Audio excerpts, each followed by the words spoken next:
है। ये सब हम इस अध्याय में, इस चैप्टर में जानेंगे। व्यास उवाच, कौन कह रहा है? भगवान व्यास कह रहे हैं। व्यास मतलब भगवान व्यास, उवाच मतलब कहते हैं। व्यास कौन है? जिन्होंने 18 पुराणों की रचना की है, वेदों को 4 भागों में विभक्त किया है, तो वो हैं भगवान वेद व्यास। व्यास उवाच, अब भगवान वेद व्यास उवाच मतलब कहते हैं। एकदा नैमिषारण्य, एकदा मतलब एक बार, नैमिषारण्य, नैमिषारण्य मतलब नैमिषारण्य तीर्थ में, ऋषय सौनकादया, सौनक आदि ऋषि, सौनक आदि ऋषियों ने प्रपर मुच्छ मतलब पूछा, प्रपरछो मतलब प्रपरछो मतलब पूछा, पूछने की इच्छा की।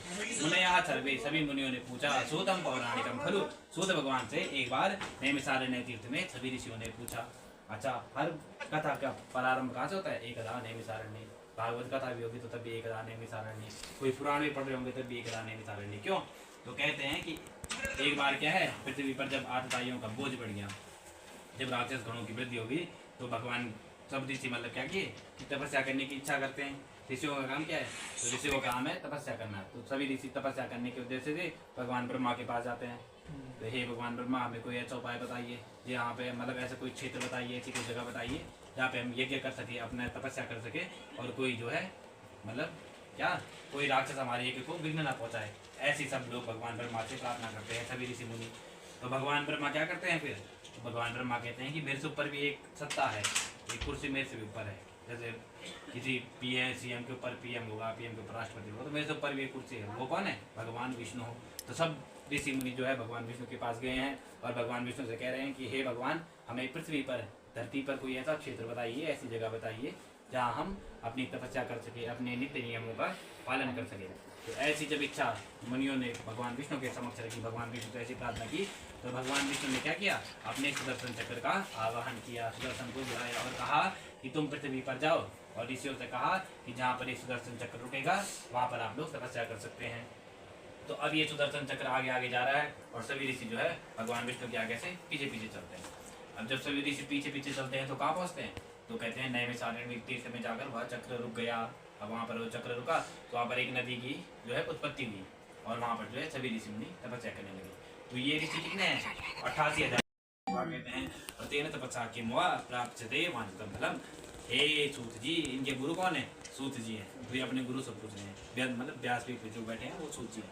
तो ये अपने सूत जी से पूछ रहे हैं, अपने गुरु से पूछ रहे हैं कि हे सूत जी, वतेन तपस्या कि माँ प्राप्त वांछितम फलम, ऐसा कौन सा फल है, ऐसा मतलब ऐसी कौन सी तपस्या है, ऐसा कौन सा व्रत है, तो किम वाह मतलब ऐसा कौन सा है व्रत या तप, ऐसा कौन सा तप, ऐसा कौन सा व्रत है जिससे मनुष्य को जो है मनोवांछित कामना की प्राप्ति हो जाती है। तत्सर्वम श्रोतुमिच्छामि, हम सब क्या करना चाहते हैं? उसको तो हम भी पूजा कर रहे हैं। हमारे बड़ों ने बताया वही करे, जैसे पूछो वैसे पूजे, हमारे शास्त्रों ने मुझे बताया। तो यही सूची ऐसे नहीं कह रहे कि मैं तुम्हें सुनाता हूँ, क्या कह रहे हैं कि नारदेन एव संपृष्टो, नारदेन एव मतलब एव मतलब ऐसा ही, नारदेन एव संपृष्टो पूछा था, ऐसा ही प्रश्न किसने पूछा था? नारद जी ने पूछा था। किससे? भगवान विष्णु से। तो एकदा नारदो योगी, अब कैसे पूछा था? तो बताते हैं कि एकदा नारदो योगी परानुग्रह कांक्षया, दूसरों पे अनुग्रह की इच्छा से।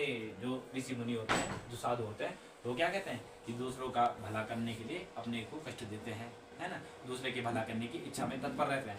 तो एकदा नारदो योगी, एक बार नारद योगी क्या है? दूसरों का भला करने के लिए परानुग्रह कांक्षया, दूसरों पर अनुग्रह की आकांक्षा से, परानुग्रह कांक्षया पर्यटन विविधान लोकान, बहुत लोगों में घूमे। मतलब कितने लोग हैं? 14 लोग हैं, 14 भुवन कहते हैं। तो उन 14 भुवनों को 3 भागों में विभक्त किया गया है। 14 भुवन जो है उनको 3 भागों में विभक्त किया गया है। तो पृथ्वी, पाताल ये सब एक भाग हो गया, और उसके बाद भूलोक, भुवनलोक, स्वलोक ये एक भाग हो गया, और सत्यलोक अलग भाग हो गया। तो इनको 3 लोग कहते हैं। वैसे लोग हैं 14, भूलोक, भुवनलोक, स्वलोक, महलोक, जनोलोक, तपोलोक, सत्यलोक। सत्यलोक में कौन जाता है? जिसने जिंदगी भर अच्छे कर्म किए हो, समाधिस्थ जो पुरुष होते हैं वो सत्यलोक में जाते हैं। नीचे कौन है? तो अतल, वितल, सुतल, तलातल, रसातल, महातल, पाताल, ये 7 लोग नीचे हैं और 7 लोग ऊपर। तो इन 14 लोकों में भगवान क्या कर रहे हैं? भगवान नारद घूमने गए हैं। तो पर्यटन विविधान लोकान, बहुत से लोगों में घूमकर, बहुत से लोगों में घूमकर कहाँ आए? मृत्यु लोक, इसे क्या कहते हैं? मृत्यु लोक कहते हैं। मृत्यु लोक मतलब पृथ्वी पर आए हैं। तो परानुग्रह कांक्षया, और पर्यटन विविधान लोकान मृत्यु लोकम उपागत, उपागत मतलब आए। तो ये कहाँ आए? मृत्यु लोक में आए, धरती पर आए। नारद जी जो है सभी लोगों का भ्रमण कर आज धरती पर आए। और ततो दृष्टवा जनान सर्वान, उन्होंने वहाँ बहुत सारे लोगों को देखा। तो बहुत सारे लोगों को कैसे देखा? तो कहते हैं नाना योनि समुत्पन्नान क्लेशमानान स्वकर्म भी, अपने कर्मों के कारण जो है क्लेश मतलब दुखों को भोग रहे हैं, या जो पृथ्वी पे लोग आ रखे हैं ये नाना प्रकार के दुखों को भोगते हैं। कोई मतलब किसी को कोई तन दुखी, कोई मन दुखी, कोई धन बिंद है तो उदास, थोड़े थोड़े सब दुखी, सुखी है हरि को दास, तो हरि का दास केवल सुखी है। तो नाना प्रकार के दुखों में जो है ये पृथ्वी के जीव, कोई तन दुखी, कोई तन से दुखी है, कोई अपने मन से दुखी है, कोई अपने कर्मों से दुखी है। तो इस प्रकार से जो दुखी लोग हैं, इन दुखी लोगों को जब भगवान नारद ने देखा तो केनोपायेन चेतेषां दुःख नाशो भवेत् ध्रुवम् इति संचित्य मनसा विष्णु लोकम गतस्तदा। क्या किया कि यह सोचकर कि ये जो नाना प्रकार के दुखों में जीव भटक रहा है, प्राणी है, यह किस प्रकार से शुद्ध हो, किस प्रकार से अच्छी गति को प्राप्त हो, यह सोचकर भगवान नारद ने क्या किया, तो विष्णु लोकम गतस्तथा, कहाँ गए, भगवान विष्णु के लोक में गए। विष्णु का लोक कहाँ है, वैकुंठ लोक, गौलोक हो गए। अब क्या कहते हैं, जब वहाँ गौलोक में गए तो क्या देखा भगवान ने, नारद जी ने क्या देखा, तो कहते हैं कि तत्र नारायणम देवम, वहाँ कौन है, भगवान नारायण है, तत्र नारायणम देवम, वहाँ भगवान नारायण है। और कहते हैं तो शुक्ल वर्णम, शुक्ल मतलब शुक्ल मतलब चंद्रमा की तरह, जैसे शुक्ल पक्ष होता है कृष्ण पक्ष, तो शुक्ल मतलब गोरा और कृष्ण मतलब काला। तो भगवान कहते हैं शुक्ल वर्णम चतुर्भुजम, बहुत गोरे हैं, और कहते हैं चतुर्भुजम, चार भुजाओं वाले, शुक्ल वर्णम चतुर्भुजम, और शंख चक्र गदा पद्मा, भगवान ने चारों हाथों में क्रमशः, पहले उल्टे हाथ में क्या शंख, फिर दूसरे में चक्र, फिर तीसरे में गदा, और चौथे में पद्म मतलब कमल। तो ये सब भगवान ने धारण किए हैं। दृष्ट्वा तो देव देवेशम, देव देवेशम मतलब देवताओं की भी जो देवता है, कौन, भगवान विष्णु। ऐसे विष्णु को देखकर भगवान ने स्तुति की, नारद भगवान स्तुति करने लगे। तो क्या कहते हैं, नारद उवाच, नारद भगवान कहते हैं नमो वांग मनसातीता, जो मन और वाणी से परे है। जैसे हम कहते हैं परब्रह्म, तो परब्रह्म क्या है, हमारी मन से भी परे है, वाणी से भी परे है। कोई अन्य लोग उसको अन्य अन्य भाषाओं में जानते हैं। जैसे हम कहते हैं कि हम मूर्ति की पूजा करते हैं, तो क्यों करते हैं, क्यों, क्योंकि वो जो ब्रह्म का तत्व है, जो वह ब्रह्म का तत्व कहते हैं अचिंत्य, न जानने योग्य, उसको हम जान नहीं सकते। हमारी बुद्धि कैसी है, अल्प सी बुद्धि है, तो हम उस ब्रह्म के तत्व को नहीं जानते। तो उस ब्रह्म के तत्व को हम जब नहीं जानते तो हम क्या करते हैं कि अपने मन में जो हमारी कल्पना क्या है, उसको ब्रह्म के स्वरूप मानकर जितनी हम कल्पना कर सकते हैं, वो ब्रह्म क्या है, तो मन, नमो वांग मनसातीता, वो मन से भी परे है, वो मन से भी नहीं जाना जा सकता। तुम कितनी कोशिश कर लो उसको मन से जानने की, मन से भी नहीं जाना जा सकता। और वांग मनसातीता, और वाक मतलब वाक सत्य से, बोलने से भी नहीं, देखने से भी नहीं, सुनने से भी नहीं, पंच ज्ञान इंद्रियों से परे जो परमात्मा है उसे हम नहीं जान सकते। तो कहते हैं कि आदि मध्यांत हीनाया, और वह परमात्मा वह भी क्यों कहते हैं, तो आदि मतलब आदो यासा, आदि जो पहले हो मतलब शुरुआत में हो, और अंतः अंधे यासा, अंतः जो अंत में हो।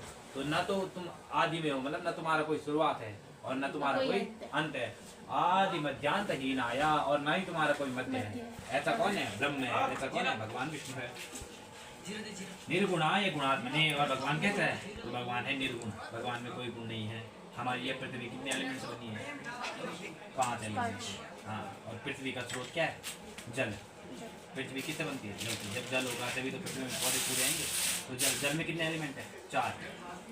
जल किससे बना है, तो जल अग्नि से बना है। अग्नि मतलब जब सूर्य नारायण भगवान तपते हैं तो जल वाष्प होता है, तो वाष्प होकर आकाश में जाता है। तो कितने तत्व बचे, 3 तत्व बचे। तो 3 तत्व किसमें, अग्नि में। तो अग्नि में कितने तत्व हैं, 3 तत्व। और उसके बाद